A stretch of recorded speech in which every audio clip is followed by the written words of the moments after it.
దక్షిణ భారత రాష్ట్రాలు జల వివాదాలను పరిష్కరించుకోవాలని కేంద్ర హోంమంత్రి అమిత్ షా సూచించారు. దేశ ప్రగతికి ఈ రాష్ట్రాలే ప్రధాన స్తంభాలన్నారు. ఈ రాష్ట్రాల ప్రగతి నీటిపైన ఆధారపడి ఉందని చెప్పారు. తమిళనాడులోని చెంగల్పట్టు జిల్లా మహాబలిపురం సమీపంలో దక్షిణ ప్రాంతీయ మండలి సమావేశంలో అమిత్ షా ప్రసంగించారు.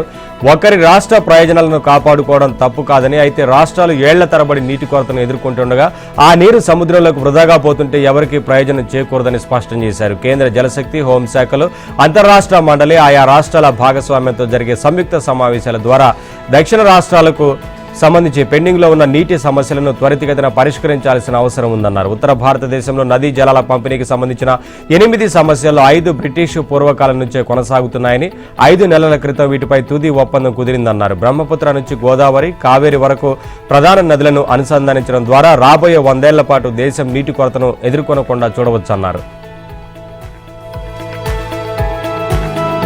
రాష్ట్రాల మధ్య ఉన్న సమస్యలను పరస్పర సహకారం, సమన్వయంతో పరిష్కరించుకోవాలని ఏపీ సీఎం చంద్రబాబు పిలుపునిచ్చారు. దక్షిణాది రాష్ట్రాలు కలిసికట్టుగా ముందుకు సాగితే దేశాభివృద్ధికి మరింత బలమైన చోదక శక్తిగా నిలుస్తాయన్నారు. 2047 నాటికి దక్షిణ భారతదేశానికి $10 ట్రిలియన్ పైగా ఆర్థిక వ్యవస్థగా ఎదిగే సామర్థ్యం ఉందని తెలిపారు. తమిళనాడులోని మహాబలిపురంలో కేంద్ర హోంమంత్రి అమిత్ షా అధ్యక్షతన జరిగిన 31వ సదరన్ జోనల్ కౌన్సిల్ సమావేశంలో 24 అంశాలపై చర్చ జరిగింది. దక్షిణ రాష్ట్రాల మధ్య పరస్పర సహకారం సాధించడమే తమ లక్ష్యమన్నారు. కేంద్ర రాష్ట్రాల మధ్య విశ్వాసం, పరస్పర సహకారంతో సమస్యల పరిష్కారం జరగాలని సూచించారు. ఏపీ, తమిళనాడు, కర్ణాటక రాష్ట్రాలను కలుపుతూ కుప్పం మీదుగా బుల్లెట్ రైలు కారిడార్ను అభివృద్ధి చేయాలని ప్రతిపాదించారు. అమరావతి, బెంగళూరు, చెన్నై నగరాలను అనుసంధానించే ఈ మార్గం 3 రాష్ట్రాల ఆర్థిక కార్యకలాపాలకు మరింత ఊతమిస్తుందన్నారు. AP $2.4 trillion, Tamil $2.6, Karnataka $1 trillion ఆర్థిక వ్యవస్థలుగా లక్ష్యాలు నిర్దేశించుకున్నాయని, సమిష్టిగా దక్షిణ భారత రాష్ట్రాలన్నీ $10 ట్రిలియన్ ఆర్థిక శక్తిగా ఎదుగుతాయని వివరించారు. కేంద్ర రాష్ట్ర సంబంధాల్లో పరస్పర విశ్వాసం, రాష్ట్రాల మధ్య సహకారం, సమిష్టి అభివృద్ధి ప్రధాన లక్ష్యాలుగా సదరన్ కౌన్సిల్ పనిచేయాలన్నారు. ఇక్కడ తీసుకున్న నిర్ణయాలు త్వరితగతిన అమలు అయ్యేలా చూడాలని కోరారు. తెలంగాణ ప్రభుత్వం ప్రతిష్టాత్మకంగా చేపడుతున్న పాలమూరు, రంగారెడ్డి సాగునీటి ఎత్తిపోతల ప్రాజెక్టుకు, కాళేశ్వరం ప్రాజెక్టులోని 3 బ్యారేజీల పునరుద్ధరణకు, నక్కలగండి ప్రాజెక్టు పనులకు ఆర్థిక సహాయం అందించాలని కేంద్ర ప్రభుత్వాన్ని తెలంగాణ ప్రభుత్వం కోరింది. ఆంధ్రప్రదేశ్ పునర్వ్యవస్థీకరణ చట్టం 2014లోని షెడ్యూల్ 9లో గల 23 కార్పొరేషన్లపై ఇప్పటికే తన అభిప్రాయాలు, డిమాండ్లను కేంద్ర హోంశాఖకు సమర్పించామని, వీటిపై త్వరితగతిన నిర్ణయం తీసుకోవాలని కోరింది. 10వ షెడ్యూల్లోని సంస్థలను విభజించాలన్న ఆంధ్రప్రదేశ్ డిమాండ్లకు విభజన చట్టంలో స్పష్టమైన ఆధారం ఏది లేదని పేర్కొంది. దక్షిణ ప్రాంతీయ మండలి సమావేశంలో డిప్యూటీ సీఎం భట్టి మాట్లాడుతూ నదుల దిగువ రాష్ట్రాల హక్కులకు భంగం కలిగించే ఏకపక్ష చర్యలను అడ్డుకోవాలని, కృష్ణానది పరివాహకంలోని అన్ని రాష్ట్రాలకు ఒకే సూత్రాన్ని వర్తింపజేయాలని కోరారు. తెలంగాణ, ఆంధ్రప్రదేశ్ మధ్య కృష్ణా జలాల కేటాయింపు సమస్యకు చట్టపరమైన ప్రక్రియ ద్వారా త్వరగా పరిష్కారం కనుగొనాలని విన్నవించారు. భద్రాచలం పరిసరాల్లోని 19 రెవెన్యూ గ్రామాలతో కూడిన 5 గ్రామ పంచాయతీలను తెలంగాణలో తిరిగి విలీనం చేయాలని అమిత్ షాను, ఏపీ సీఎం చంద్రబాబును మంత్రి తుమ్మల కోరారు. ఎటపాక, కన్నాయిగూడెం, పిచ్చుకలపాడు, పురుషోత్తపట్నం, గుండాల పంచాయతీలకు అల్లూరి సీతారామరాజు జిల్లా కేంద్రం 282 కిలోమీటర్ల దూరంలో ఉండగా, కొత్తగూడెం జిల్లా కేంద్రం 40 కిలోమీటర్ల దూరంలోనే ఉందని గుర్తు చేశారు. భద్రాచలం ఆలయం తెలంగాణలో ఉండగా ఆలయానికి సంబంధించిన భూముల్లో చాలా వరకు ఏపీలో ఉండటం వల్ల ఆలయ పరిపాలనలో ఇబ్బందులు తలెత్తుతున్నాయని వివరించారు. 2018లో నోటిఫికేషన్ విడుదల చేసిన గ్రూప్ 1 పైన, 2025 డిఎస్సీ పైన సిబిఐ విచారణకు తాను సిద్ధమేనని వైసీపీ అధ్యక్షుడు జగన్ అన్నారు. దర్యాప్తునకు ఆదేశించే ధైర్యం ముఖ్యమంత్రి చంద్రబాబుకు ఉందా అని ప్రశ్నించారు. డిఎస్సీలో అక్రమాలకు బాధ్యత వహిస్తూ విద్యాశాఖ మంత్రి లోకేష్ రాజీనామా చేయాలని డిమాండ్ చేశారు. 2019లో తాను అధికారాన్ని చేపట్టిన నాటికే 2018లో ఏపీపీఎస్సీ గ్రూప్ 1 నోటిఫికేషన్ విడుదలైందని, ప్రిలిమినరీ ఎగ్జామ్స్ కూడా జరిగాయని చెప్పారు. తాను అధికారంలోకి వచ్చాక గ్రూప్ 1 ప్రక్రియను కొనసాగించారని తెలిపారు. గ్రూప్ 1 పరీక్షల నిర్వహణలో ఎక్కడా అక్రమాలు జరగలేదని సీఎం చంద్రబాబు వేసిన సిఐడి దర్యాప్తులో నిగ్గు తేల్చిందని చెప్పారు. దాంతో ముఖ్యమంత్రిగా ఉన్న చంద్రబాబు తానే లీగల్ అధికారిగా, న్యాయవాదిగా, పోలీస్ అధికారిగా, దర్యాప్తు సంస్థగా వ్యవహరిస్తూ మరో దర్యాప్తును వేశారని అన్నారు. ఏపీపీఎస్సీ గ్రూప్ 1లో డిజిటల్ మూల్యాంకనమే జరగలేదన్నారు జగన్. కరోనా సమయంలో డిజిటల్ మూల్యాంకనాన్ని చేయాలనుకున్న కోర్టు ఆదేశాల మేరకు మాన్యువల్ వాల్యుయేషన్ మాత్రమే నిర్వహించారని చెప్పారు. ఐలాండ్కు పేపర్లు తీసుకువెళ్లి దిద్దారనడంపై చర్చే అవసరమని అన్నారు. అయితే వైసీపీ అధికారంలోకి వచ్చాక ఏపీపీఎస్సీలో విప్లవాత్మక సంస్కరణలు తీసుకొచ్చామని తెలిపారు. ఏపీపీఎస్సీ చైర్మన్గా సీనియర్ పోలీస్ అధికారి, నిజాయితీపరుడు గౌతమ్ సవాంగ్ సీసీ కెమెరాల మధ్య మాన్యువల్ మూల్యాంకనం చేయించారన్నారు. సెల్ ఫోన్లలో ఇవాల్యుయేటర్లు మాట్లాడారంటూ చేస్తున్న విమర్శలు అర్ధరహితమని అన్నారు. ప్రతి జవాబు పత్రం మీద బార్ కోడ్ ఉంటుందని, అభ్యర్థి ఎవరో ఇవాల్యుయేటర్లకు తెలియదని, అలాంటప్పుడు వారు సెల్ ఫోన్లో మాట్లాడితే తప్పేమిటని అన్నారు. శాసనసభ సమావేశాలు నిరవధికంగా వాయిదా పడినట్లు స్పీకర్ అయ్యన్న పాత్రుడు ప్రకటించారు. 4 రోజుల పాటు సమావేశాలు కొనసాగాయని, మొత్తం 25 గంటల 15 నిమిషాల పాటు సభా కార్యక్రమాలు జరిగాయని వెల్లడించారు. సభలో 12 బిల్లులు ప్రవేశపెట్టగా అన్ని ఆమోదం పొందాయని తెలిపారు. 103 మంది సభ్యులు అసెంబ్లీలో ప్రసంగాలు చేశారని వివరించారు. 3 లఘు చర్చలు జరగా 344వ నియమం కింద ఒక అంశంపై చర్చించినట్లు పేర్కొన్నారు. నక్షత్ర గుర్తు కలిగిన 40 ప్రశ్నలకు మంత్రులు మౌఖికంగా సమాధానాలు ఇచ్చారని తెలిపారు. ఒక నక్షత్రం గుర్తు లేని ప్రశ్నతో పాటు 25 నక్షత్ర గుర్తు ప్రశ్నలకు సభ సమక్షంలో ఉంచారన్నారు. శాసన మండలికి పంపిన ఆయా బిల్లులు ఎలాంటి సవరణ లేకుండా ఆమోదించినట్లు కౌన్సిల్ కార్యాలయం సమాచారం ఇచ్చిందని డిప్యూటీ స్పీకర్ రఘురామకృష్ణరాజు సభలో ప్రకటించారు. జిల్లా పరిషత్, మండల పరిషత్లలో ఇకపై ఒక్కరే ఉపాధ్యక్షులు ఉంటారు. 2 ఉపాధ్యక్షుల స్థానంలో ఒక్కరినే వైస్ ప్రెసిడెంట్గా ఎన్నుకునేలా ప్రభుత్వం ప్రవేశపెట్టిన ఆంధ్రప్రదేశ్ పంచాయతీరాజ్ చట్ట 2వ సవరణ బిల్లుకు అసెంబ్లీ ఆమోదం తెలిపింది. జిల్లా, మండల పరిషత్లలో 2వ వైస్ ప్రెసిడెంట్ పదవులు అలంకారప్రాయంగా మారాయని సభ్యులు అభిప్రాయం వ్యక్తం చేశారు. బిల్లుపై స్పీకర్ ఓటింగ్ నిర్వహించగా సభ్యులందరూ ఏకగ్రీవంగా ఆమోదం తెలిపారు. ఆంధ్రప్రదేశ్ కాంట్రాక్ట్ ఉద్యోగుల సర్వీసు క్రమబద్ధీకరణ చట్ట సవరణ బిల్లు 2026కు కూడా అసెంబ్లీ ఆమోదం తెలిపింది.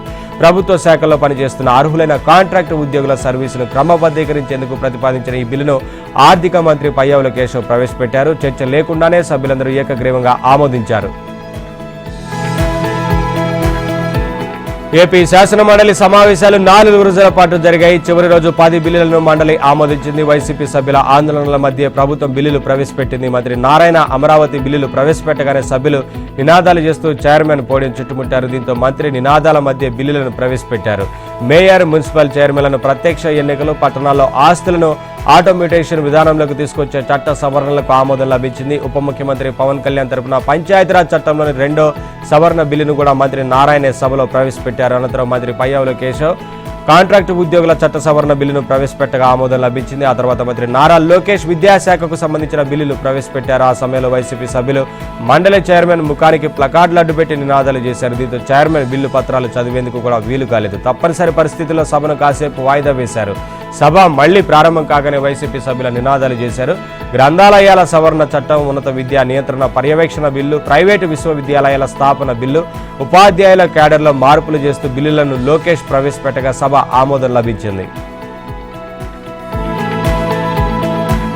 ఏపీలో మున్సిపల్ ఎన్నికలకు రంగు సిద్ధమవుతోంది. అయితే న్యాయపరమైన చిక్కులు ఎన్డీఏ కూటమిని ఇబ్బంది పెడుతున్నాయి. ఏపీలో అర్బన్, లోకల్ బాడీస్ బీసీలకు 34% రిజర్వేషన్ కల్పిస్తూ కేబినెట్ తీసుకున్న నిర్ణయానికి అనుగుణంగా ప్రభుత్వం జీవో జారీ చేసింది. అయితే బీసీలకు 34% రిజర్వేషన్లు కల్పిస్తే మొత్తం రిజర్వేషన్ల శాతం 54కు చేరుతుందని చెబుతున్నారు. సుప్రీంకోర్టు రాజ్యాంగ ధర్మాసనం తీర్పు ప్రకారం రిజర్వేషన్లు 50%కి మించేందుకు వీలు లేదని స్పష్టం చేసింది. తెలంగాణలో కూడా ఇలానే జీవో జారీ చేస్తే సుప్రీంకోర్టు కొట్టివేసింది. ప్రస్తుతం ఏపీలో బీసీలకు 34%, ఇప్పటికే షెడ్యూల్ కులాలకు 15%, షెడ్యూల్ తెగలకు 6% రిజర్వేషన్లు అమలులో ఉన్నాయి. వీటితో కలిపి మొత్తం 55% వరకు రిజర్వేషన్లు వెళ్తాయి. రిజర్వేషన్లను 50%కి మించేందుకు వీలు లేదని సుప్రీంకోర్టు తీర్పు ఇచ్చింది. అయితే ఇప్పటికే హైకోర్టులో రిజర్వేషన్లపై కేసులు విచారణ జరుగుతున్నాయి. హైకోర్టులో జరుగుతున్న విచారణ సందర్భంగా ప్రభుత్వం తరపున అడ్వకేట్ జనరల్ దమ్మాలపాటి శ్రీనివాస్ రిజర్వేషన్లకు సంబంధించి అన్ని వివరాలను కోర్టు ముందు ఉంచేందుకు సమయం కావాలని విజ్ఞప్తి చేశారు. పవన్ కళ్యాణ్ అధ్యక్షతన జనసేన శాసనసభాపక్ష సమావేశం జరిగింది. స్థానిక సంస్థల ఎన్నికల్లో పార్టీ వైఖరి, బలాబలాలు, కార్యకర్తల మనోభావాలు, రాజకీయ పరిణామాలు, పార్టీ సంస్థాగత వ్యవహారాలపై చర్చించారు. ఈ ఎన్నికల్లో జన సైనికుల పోరాట స్ఫూర్తిని కొనసాగించేలా, వారి ఆత్మగౌరవాన్ని నిలబెట్టేలా ముందుకు తీసుకెళ్తామని స్పష్టం చేశారు. 2024లో శాసనసభ ఎన్నికల్లో పొత్తు ధర్మానికి నిలబడి కార్యకర్తలు ఎన్డీఏ పక్షాల అభ్యర్థులను గెలిపించారని పవన్ అన్నారు. ప్రస్తుతం ఎన్నికల వారి అభిప్రాయాలను, మనోభావాలను గౌరవించే విధంగా బరిలో ఉండాలని నిర్ణయించారు. 21 మంది ఎమ్మెల్యేలు ప్రాతినిధ్యం వహిస్తున్న నియోజకవర్గాల్లో పార్టీ పరిస్థితిపై జనసేనని ఆరా తీశారు. ఈ నియోజకవర్గాల్లో తప్పనిసరిగా పార్టీ అభ్యర్థులు గెలిచి తీరాల్సిందేనని, దీనికోసం ఎమ్మెల్యేలు బాధ్యత తీసుకోవాలని ఆదేశించారు. కొత్త రేషన్ కార్డులు, పెన్షన్ల కోసం నియోజకవర్గాల్లో వస్తున్న విజ్ఞప్తులపై సమావేశంలో చర్చించారు. నియోజకవర్గాల్లో పార్టీని సంస్థాగతంగా పటిష్టం చేయాలని జనసేన యంత్రాంగం స్థానిక సంస్థల ఎన్నికలకు సిద్ధం కావాలని పవన్ పిలుపునిచ్చారు. పొత్తు విషయాన్ని తాను చూసుకుంటానని చెప్పారు. సోషల్ మీడియాలో ప్రభుత్వంపై, పార్టీపై, నాయకులపై పెడుతున్న పోస్టులను గమనించాలని, స్ట్రాంగ్ కౌంటర్ ఇవ్వాలని సూచించారు. కర్ణాటక అటవీ శాఖ అనుసరిస్తున్న తరహాలో అత్యాధునిక సాంకేతిక పరిపాలన వ్యవస్థను అందుబాటులోకి తేవడం ద్వారా రాష్ట్రంలోని అటవీ భూమిని ప్రతి అంగుళం పరిరక్షించేలా చర్యలు చేపట్టాలని డిప్యూటీ సీఎం అటవీశాఖ మంత్రి పవన్ కళ్యాణ్ అధికారులను ఆదేశించారు. ఏపీ అటవీశాఖ బృందం ఇటీవల కర్ణాటకలో పర్యటించి అక్కడే అటవీ ఐటీ విభాగం అనుసరిస్తున్న విధానాలను అధ్యయనం చేసి పూర్తి వివరాలతో నివేదికను అందించింది. ఆ నివేదికను పరిశీలించిన పవన్ అధికారులకు పలు సూచనలు చేశారు. కర్ణాటకలో సత్ఫలితాలను ఇచ్చిన పలు విధానాలను రాష్ట్రంలోనూ అమలు చేయాలని సూచించారు. అడవిలో ప్రతి అణువు పర్యవేక్షించేలా కొత్తగా నిర్మిస్తున్న అరణ్య రామలో అధునాతన ఇంటిగ్రేటెడ్ కమాండ్ కంట్రోల్ సెంటర్ ఏర్పాటుకు కార్యాచరణ సిద్ధం చేయాలని ఆదేశించారు.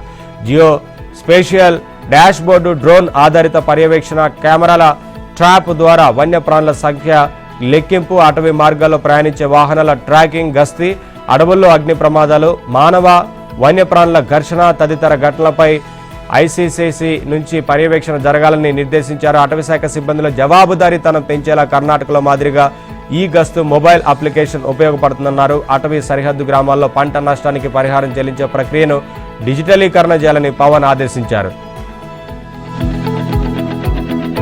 ప్రత్యేక ఓటర్ల జాబితా సవరణ, ముసాయిదా ఓటర్ల జాబితాపై వచ్చిన అభ్యంతరాలు, క్లెయిమ్ల పరిష్కారం, నోటీసుల పంపిణీ, విచారణ ప్రక్రియలను త్వరితగతిన పూర్తి చేయడం దృష్టి సారించాలని ఏపీ ఎన్నికల ప్రధానాధికారి వివేక్ యాదవ్ ఆదేశించారు. అదనపు సీఈఓ ఢిల్లీరావుతో కలిసి అన్ని జిల్లాల ఎన్నికల అధికారులతో వీడియో కాన్ఫరెన్స్ నిర్వహించారు. 22, 23, 29, 30 తేదీల్లో రాష్ట్రంలోని అన్ని పోలింగ్ కేంద్రాల బూత్ స్థాయి అధికారులు, రాజకీయ పార్టీల బూత్ స్థాయి ఏజెంట్లు అందుబాటులో ఉంటారన్నారు. వివిధ ప్రక్రియల్లో ఓటర్లకు సహాయ సహకారాలు అందిస్తారన్నారు. క్లెయిమ్లు, అభ్యంతరాల పరిష్కారంలో ఎలక్టోరల్ రిజిస్ట్రేషన్ అధికారులకు క్వాజీ జ్యుడిషియల్ అధికారాలను సరిగ్గా ఉపయోగించి ఓటర్లకు ఎలాంటి అసౌకర్యం కలగకుండా చూడాలన్నారు. ఓటర్లు ఇచ్చిన లేదా బిఎల్ఓలు సేకరించిన పత్రాలను బిఎల్ఓ యాప్ ద్వారా అప్లోడ్ చేయాలన్నారు. యాప్ను తప్పనిసరిగా వినియోగించాలన్నారు సీఈఓ ఢిల్లీరావు. ఏఈఆర్ఓలకు గ్రామాలు, పోలింగ్ కేంద్రాలను సక్రమంగా కేటాయించాలన్నారు. విచారణల సమయంలో అప్లోడ్ చేసిన పత్రాల ధృవీకరణకు జిల్లా ఎన్నికల అధికారులకు సమాంతర లాగిన్ను ఏర్పాటు చేశామన్నారు. ఎల్నినో ప్రభావం ఖరీఫ్ కంటే రబీ సీజన్ పై తీవ్రంగా ఉంటుందని వ్యవసాయ వాతావరణ శాస్త్రవేత్తలు హెచ్చరించారు. వర్షాలు తక్కువగా ఉండడంతో ఖరీఫ్ సాగు తగ్గిందని, భూగర్భ జలాలు, జలాశయాలు, చెరువుల్లో నీరు తగ్గితే దాని ప్రభావం రబీపై పడుతుందని హెచ్చరించారు. రబీ పంటలకు అవసరమైన నీరు అందకపోతే సాగు విస్తీర్ణం మరింత తగ్గే ప్రమాదం ఉందని ఆందోళన వ్యక్తం చేశారు.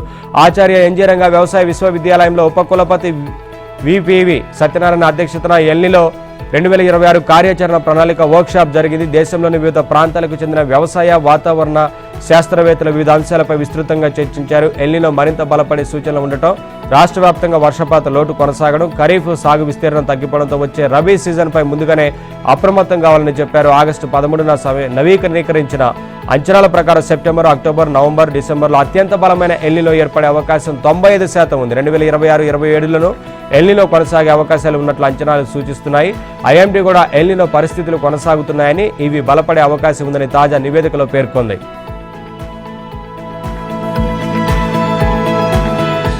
ఏపీ ఆర్థిక పరిస్థితి దృష్ట్యా జూడాల స్టైపెండ్ను 15% పెంచలేకపోతున్నామని ఆరోగ్య శాఖ మంత్రి సత్యకుమార్ వెల్లడించారు. నిరవధిక సమ్మె చేస్తున్న జూనియర్ డాక్టర్ల సంఘం ప్రతినిధులతో చర్చించారు. ముందుగా జూనియర్ డాక్టర్లు వారి 3 ప్రధాన డిమాండ్లను మంత్రి సత్యకుమార్కు వివరించారు. వాటిలో స్టైపెండ్ పెంపు మినహా మిగిలిన 2 డిమాండ్ల పట్ల మంత్రి సానుకూలంగా స్పందించారు. జూనియర్ డాక్టర్ల పట్ల సానుభూతి ఉన్నప్పటికీ రాష్ట్ర ఆర్థిక పరిస్థితి వల్ల 15% పెంచలేకపోతున్నామన్నారు. దీనిపై పునరాలోచన చేసి వెంటనే విధులకు హాజరు కావాలని కోరారు. ప్రొఫెసర్ల పదవి విరమణ వయసు పెంపుపై వైద్యులను సంప్రదించిన తర్వాతే తుది నిర్ణయం తీసుకుంటామంటూ హామీ ఇచ్చారు.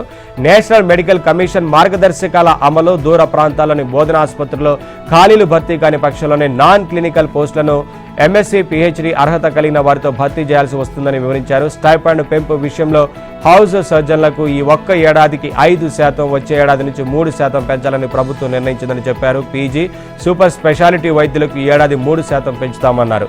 అసోసియేషన్తో మరోసారి చర్చించేందుకు సిద్ధంగా ఉన్నామని తెలిపారు. హెల్త్ సెక్రటరీ వీరపాండ్యన్ తీరుపై జూనియర్ వైద్యులు అభ్యంతరం వ్యక్తం చేశారు. చర్చల సమయంలో ఆయన కొంత దురుసుగా ప్రవర్తించారని మంత్రి సత్యకుమార్ దృష్టికి తీసుకెళ్లారు. హెల్త్ సెక్రటరీతో మాట్లాడి సమస్యలను సరిచేస్తానని మంత్రి హామీ ఇచ్చారు. డాక్టర్ ప్రియాంక మరణం కేసులో బాధిత కుటుంబానికి ఎట్టి పరిస్థితుల్లోనూ అన్యాయం జరగకుండా రాష్ట్ర ప్రభుత్వం వేగంగా కీలక నిర్ణయాలు తీసుకుంటోంది. ఇలాంటి సమయంలోనూ వైసీపీ నాయకులు మాత్రం యథావిధిగా ఓవరాక్షన్ చేస్తున్నారు. తమదైన శైలిలో శవ రాజకీయం చేయడం మానుకోవాలన్నారు. రాజమండ్రి మాజీ ఎంపీ భరత్ ప్రియాంక తల్లిదండ్రులను జగన్ వద్దకు తీసుకెళ్లడం విమర్శలకు తావిస్తోంది. కేసు దారి మారకుండా ప్రభుత్వం దర్యాప్తు బాధ్యతలను అడిషనల్ ఎస్పీకి అప్పగించడంతో పాటు బాధిత కుటుంబానికి 20 లక్షల రూపాయల ఆర్థిక సహాయం అందించింది. హైదరాబాద్లోని ఆసుపత్రి బిల్లులను సైతం చెల్లించింది. అండగా ఉంటామని భరోసా వచ్చింది. అటు ప్రియాంక పీజీ చదువుతున్న జిఎస్ఎల్ ఆసుపత్రి కూడా 20 లక్షల ఆర్థిక సహాయంతో పాటు తమకు చెల్లించిన ఫీజులను వెనక్కి ఇచ్చేసింది. నిందితులకు ఎట్టి పరిస్థితులను కఠిన శిక్షలు పడే విధంగా చర్యలు తీసుకోవాలని సీఎం చంద్రబాబు ఇప్పటికే పోలీసులను ఆదేశించారు. కేసు తీవ్రత, దర్యాప్తు అధికారిగా ఉన్న సీఐపై ఆరోపణల నేపథ్యంలో ప్రభుత్వం అడిషనల్ ఎస్పీ పాటిల్ దేవరాజును ఐఓగా నియమించింది. ఘటన జరిగిన 2 రోజుల తర్వాత మీడియా సమావేశం ఏర్పాటు చేసి నిందితులను వెనకేసుకొచ్చే విధంగా మాట్లాడిన డీఎస్పీని దర్యాప్తునకు దూరంగా ఉంచారు. నిందితులను ఘటనాస్థలికి తీసుకెళ్లి సీన్ రీకన్స్ట్రక్షన్ చేశారు. కేసును తారుమారు చేయడానికి అధికార పార్టీకి చెందిన ఓ సీనియర్ నాయకుడి కుమారుడు ప్రయత్నం చేశాడని, భారీగా సొమ్ము చేతులు మారిందన్న ఆరోపణల కోణంలోనూ దర్యాప్తు సాగుతోంది. విజయవాడ ఇంద్రకీలాద్రిపై శ్రీ కనకదుర్గ అన్న ప్రసాద సదనం, దుర్గా భవానీ మహాప్రసాద భవనం ఈ రోజు ప్రారంభం కానుంది. శ్రీ దుర్గా మల్లేశ్వర స్వామి దేవస్థానానికి వచ్చే భక్తుల సౌకర్యార్థం 52,50,00,000 భారీ వ్యయంతో అత్యంత ప్రతిష్టాత్మకంగా ఈ భవనాలను నిర్మించారు. శ్రీ పరాభవ నామ సంవత్సర శ్రావణ శుద్ధ నవమి, అనురాధ నక్షత్రయుక్త తులా లగ్న పుష్కరాంశమున ఉదయం 11:32 మంత్రులు, ప్రజాప్రతినిధుల చేతుల మీదుగా శాస్త్రోక్తంగా ప్రారంభించి భక్తులకు అంకితం చేయనున్నారు. గ్రౌండ్ ఫ్లోర్లో సెంట్రల్ స్టోర్, నిత్యాన్నదాన నిల్వ గదులు, సరుకుల రవాణా సులభతరం చేసేందుకు 3 వైపుల నుంచి వాహనాల రాకపోకలకు మార్గాలు ఏర్పాటు చేశారు. మొదటి అంతస్తులో ఒకేసారి 800 మంది భక్తులు కూర్చొని అన్నప్రసాదం స్వీకరించేలా ఆధునిక వసతులు ఏర్పాటు చేశారు. రాబోయే రోజుల్లో భక్తుల రద్దీని దృష్టిలో ఉంచుకొని అత్యున్నత పరిశుభ్రత, నాణ్యతతో అత్యాధునిక యాంత్రీకృత వంటశాలలను ఏర్పాటు చేసినట్లు వెల్లడించారు. ఉత్తరాంధ్ర అభివృద్ధిలో భోగాపురం అల్లూరి సీతారామరాజు అంతర్జాతీయ విమానాశ్రయం మైలురాయని NTR memorial managing trustee, Heritage Foods vice chairperson Nara Bhuvaneshwari అన్నారు. హెరిటేజ్ కంపెనీ వ్యవహారాల నిమిత్తం విశాఖ వెళ్లేందుకు భువనేశ్వరి భోగాపురం విమానాశ్రయంలో దిగారు. ఈ సందర్భంగా ఆమె మాట్లాడుతూ మన సంస్కృతి సంప్రదాయాలు తెలిసేలా ఎయిర్పోర్ట్లో చిత్రాలు, ఏటికొప్పాక బొమ్మలు ఏర్పాటు చేయడం చాలా బాగుందన్నారు. ముఖ్యమంత్రి చంద్రబాబు విజనరీ నాయకత్వం, యువ నాయకుడు మంత్రి లోకేష్ ప్రత్యేక చొరవతో నిర్మాణం పూర్తి చేసుకున్న ఈ విమానాశ్రయం ఉత్తరాంధ్ర అభివృద్ధికి ఎంతో దోహదపడుతుందన్నారు. ఉత్తరాంధ్ర ప్రజల చిరకాల స్వప్నాన్ని సాకారం చేసి అభివృద్ధికి బాటలు వేసిన కేంద్ర, రాష్ట్ర ప్రభుత్వాలకు కృతజ్ఞతలు తెలిపారు. సీఎం రేవంత్ రెడ్డి అమెరికా పర్యటనకు సాంకేతికంగా అడ్డంకులు ఏర్పడ్డాయి. అమెరికాలో రేవంత్ పర్యటన కోసం కేంద్ర ప్రభుత్వం నుంచి అనుమతులు రాకపోవడమే కారణం. అయితే ఇవాళ కేంద్ర అనుమతి వచ్చే అవకాశం ఉందని, రేవంత్ అమెరికా పర్యటన యథాతథంగా కొనసాగుతుందని అధికార వర్గాలు చెబుతున్నాయి. సహజంగా దేశంలోని ఏ రాష్ట్ర ముఖ్యమంత్రి అయినా ప్రభుత్వ, ప్రైవేటు కార్యక్రమాల్లో పాల్గొనడం కోసం విదేశాలకు వెళ్లాలంటే కేంద్ర ప్రభుత్వం నుంచి అనుమతులు తీసుకోవాల్సి ఉంటుంది. ఏవైనా అవాంఛనీయ ప్రత్యేక పరిస్థితులు నెలకొంటే తప్ప సీఎం కార్యాలయం కోరగానే కేంద్రం నుంచి అనుమతులు మంజూరవుతాయి. ఈ క్రమంలో ఈ నెల 20 నుంచి 29వ తేదీ వరకు బ్రిటన్, అమెరికా దేశాల్లో సీఎం రేవంత్ రెడ్డి పర్యటన కోసం కేంద్రం అనుమతి కోరుతూ తెలంగాణ సీఎం లేఖ రాసింది. అందులో బ్రిటన్ పర్యటనకు కేంద్రం అనుమతి లభించింది. దీంతో ఢిల్లీ నుంచి సీఎం రేవంత్ లండన్కు వెళ్లారు. అయితే షెడ్యూల్ ప్రకారం ఆదివారం లండన్ నుంచి అమెరికాలోని బోస్టన్కు సీఎం వెళ్లాల్సి ఉంది. కానీ గురువారం అర్ధరాత్రి వరకు కేంద్రం నుంచి అనుమతులు రాకపోవడంతో సందిగ్ధం నెలకొంది. ఒకవేళ అనుమతులు రాకుంటే సీఎం రేవంత్ లండన్ పర్యటన ముగియగానే హైదరాబాద్ తిరిగి రావాల్సి ఉంటుంది. కాంగ్రెస్ అగ్రనేత రాహుల్ గాంధీకి బీఆర్ఎస్ శాసనసభాపక్ష ఉపనేత హరీష్ రావు లేఖ రాశారు. ఒక్కసారి తెలంగాణ వైపు చూడాలని, కాంగ్రెస్ ప్రభుత్వం చేస్తున్న అక్రమాలు తెలుసుకోవాలని హరీష్ కోరారు. తెలంగాణలో సెక్షన్ 22A దుర్వినియోగం, రెవెన్యూ శాఖలో అడ్డగోలు అవినీతి, ప్రైవేటు వ్యక్తుల లాభం కోసం కుంభకోణం జరుగుతున్నా సీఎం రేవంత్ రెడ్డి చర్యలు చేపట్టడం లేదని ఆరోపించారు. ఈ అంశంపై తీవ్ర ఆరోపణలు ఎదుర్కొంటున్న రెవెన్యూ మంత్రి పొంగులేటి శ్రీనివాసరెడ్డిని తక్షణమే మంత్రివర్గం నుంచి బర్తరఫ్ చేయాలని డిమాండ్ చేశారు. సెక్షన్ 22A నిషేధిత భూముల రిజిస్ట్రేషన్ ఆపడానికి తెచ్చిన చట్టమని, ప్రైవేటు ఆస్తులపై కృత్రిమ వివాదాలు సృష్టించి వసూళ్లకు పాల్పడటానికి కాదన్నారు. జూబ్లీహిల్స్, బంజారాహిల్స్ సహా హైదరాబాద్, రంగారెడ్డి, మేడ్చల్, సంగారెడ్డి జిల్లాల్లో హెచ్ఎండిఏ అనుమతులున్న వేలాది ప్రైవేటు ఆస్తులను ఏకపక్షంగా 22A జాబితాలో పెడుతూ వేధింపులకు పాల్పడుతున్నారని ఆరోపించారు.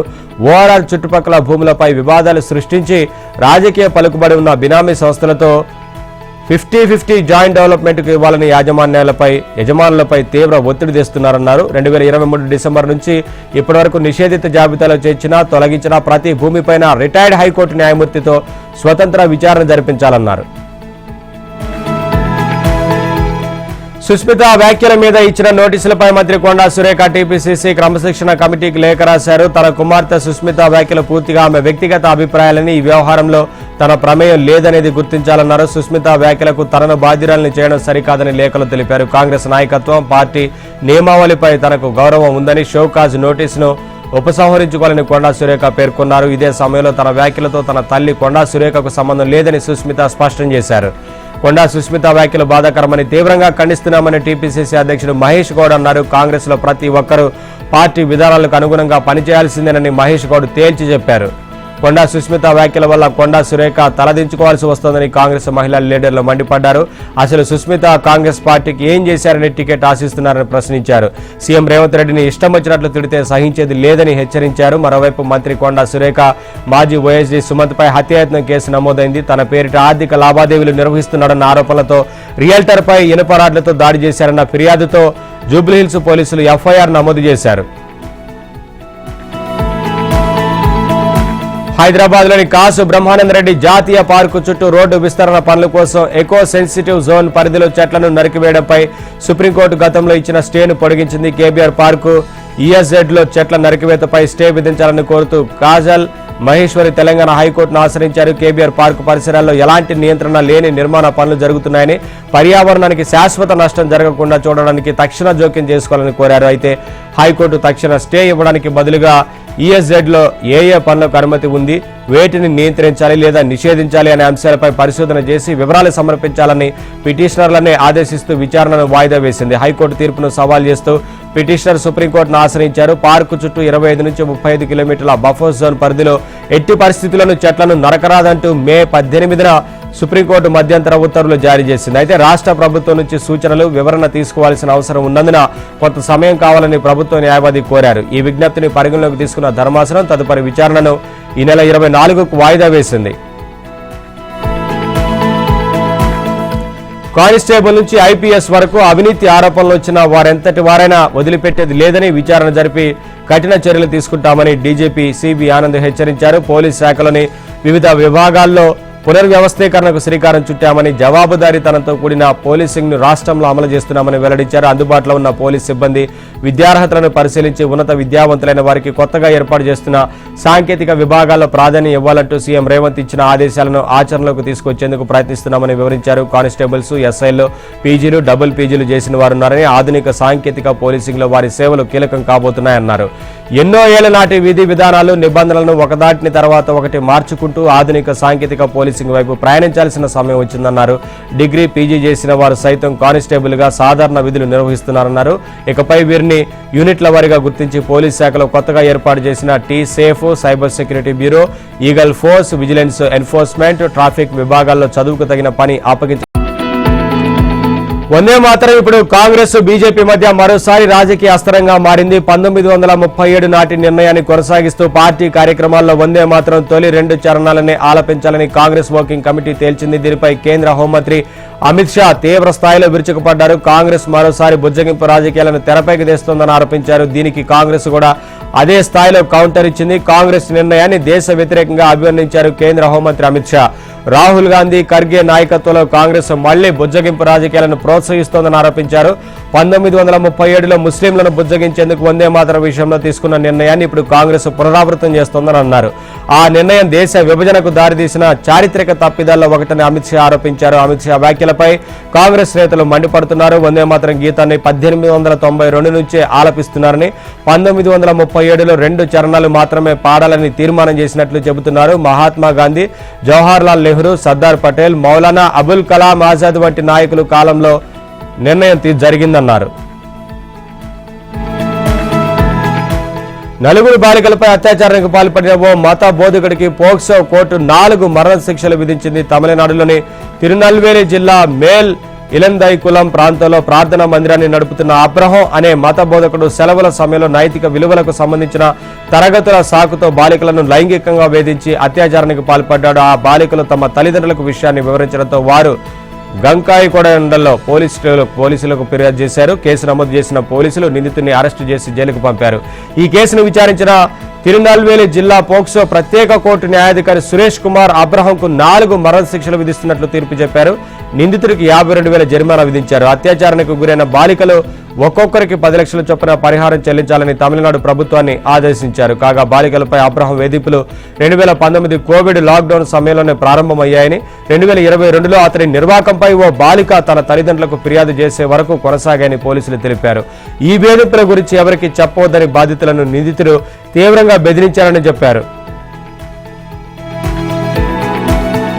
పాకిస్తాన్ గత కొంతకాలంగా రక్షణ పరంగా ఆయుధాలు సమకూర్చుకోవడంలో బిజీగా మారింది. ఈ నేపథ్యంలో టర్కీ, చైనాతో పాకిస్తాన్ సంబంధాలు రక్షణ రంగంలో వేగంగా పెరుగుతున్నాయి. ముఖ్యంగా టర్కీ అభివృద్ధి చేస్తున్న ఖాన్ 5వ తరం యుద్ధ విమానం ప్రాజెక్టులో దాదాపు 200 మంది పాకిస్తానీ ఇంజనీర్లు, అధికారులు ఇప్పటికే భాగస్వాములుగా ఉన్నారని టర్కీ డిప్యూటీ డిఫెన్స్ మంత్రి గతంలో వెల్లడించారు. అంతేకాకుండా చైనా నుంచి సైనిక విమానాలు నూర్ ఖాన్, మజ్రూర్ ఎయిర్ బేస్ లో వరుసగా ల్యాండ్ అవుతున్నాయి. డ్రోన్లతో పాటు పలు సైనిక సామాగ్రిని పాకిస్తాన్ సిద్ధం చేసుకుంటున్నట్లు సమాచారం. 60 గంటల వ్యవధిలో 10ల సంఖ్యలో విమానాలు ల్యాండ్ కావడాన్ని భారత రక్షణ రంగ అధికారులు నిశితంగా గమనిస్తున్నారు. పాకిస్తాన్ మే నెలలోనే ఫతాహ్ 3ని తొలిసారిగా బహిరంగంగా ప్రదర్శించింది. ఇది రామ్జెట్ ఆధారిత సూపర్ సోనిక్ క్రూయిజ్ మిసైల్ గా వెల్లడించింది.